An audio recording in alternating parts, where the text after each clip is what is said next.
नमस्कार. आपण जगातील सर्वात नशीबवान व्यक्ती आहोत. जेव्हा कधी तुम्हाला तणाव जाणवेल किंवा स्ट्रेस येतो, तेव्हा हे नक्कीच ऐका. तुमच्याकडे काय आहे याची एक लिस्ट बनवा. देवाने तुम्हाला जे काही दिलं आहे त्या सर्व गोष्टींची यादी तयार करा आणि देवाचे आभार माना. तुमच्याकडे राहण्यासाठी स्वतःचे घर आहे. जगात असे अनेक लोक आहेत ज्यांचे हे एक स्वप्न आहे. लोक बसस्थानकावर आणि रेल्वे स्टेशनवर झोपतात. हे दृश्य आपण स्वतः बऱ्याच वेळा बघतो.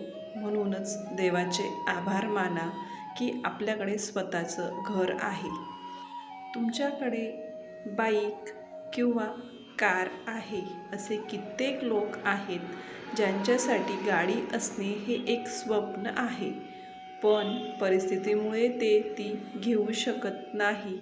म्हणूनच देवाचे आभार माना की आपल्याकडे बाईक किंवा कार आहे. तुम्हाला कोणताही आजार नाही. अनेक लोक आजारांना कंटाळले आहेत आणि देवाकडे प्रार्थना करत आहेत की हे देवा, आम्हाला एक सामान्य आणि सुखी आयुष्य दे, पण आजार नको. म्हणूनच देवाचे आभार माना की आपल्याला कुठलाही गंभीर आजार नाही. जगात अनेक लोक अपंग आहेत.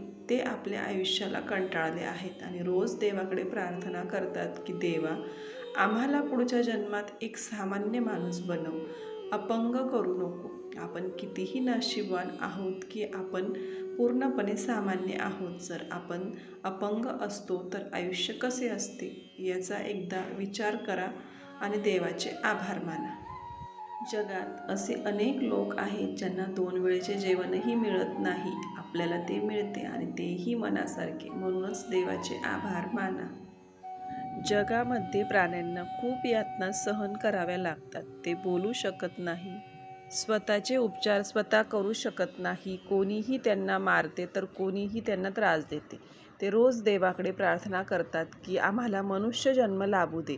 आपण अत्यंत दुर्मिळ अशा मनुष्य जन्मात आहोत. म्हणूनच देवाचे आभार माना. देवासाठी आपण काहीही करत नाही, तरीही देव 24 तास आपले शरीर चालवतो आहे, आपल्याला जगवतो आहे. त्याला आपल्याकडून काहीही नको, कारण संपूर्ण जग त्याचेच आहे. तो फक्त आपल्या भावाचा भुकेला आहे. मंत्र जप करत राहा, देवावर प्रेम करा. त्याने न मागता आपल्याला खूप काही दिले आहे. म्हणूनच देवाचे आभार माना.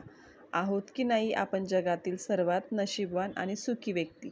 आपण जे आयुष्य जगत आहोत ना, तसे आयुष्य असावे हे अनेक लोकांचे स्वप्न आहे. मग प्रत्यक्ष क्षणी देवाचे आभार माना.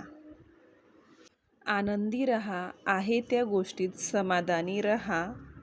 प्रत्येक वेळीच रडत बसू नका की माझ्याकडे हे नाही, माझ्याकडे ते नाही. आपल्याकडे जे आहे ते अशा अनेक लोकांना वाटतं की हे पाहिजे. जसे की आत्ताच आपण बघितलं, बऱ्याच लोकांकडे साधं घर नाही झोपण्यासाठी किंवा 2 वेळचं पोट भरून त्यांना अन्न मिळू शकत नाही. तर आपण नक्कीच विचार केला पाहिजे की ह्या सगळ्या गोष्टी आपल्याकडे आहेत. आपण आरामात आपल्या घरात राहतोय, आरामात आपण झोपू शकतोय. आपण उन्हात पावसात आपण आपल्या स्वतःच्या गाडीमध्ये जाऊ शकतो. मग आपल्याकडे जे आहे हे कित्येक लोकांचं तरी स्वप्न आहे की ह्या सगळ्या गोष्टी माझ्याकडे हव्यात. त्याच्यामुळे आनंदी राहा, सुखी राहा. म्हणून मग हा एक पॉझिटिव्ह संकल्प कायम तोंडात राहू द्या की मी भाग्यशाली आहे, मी भाग्यशाली आहे.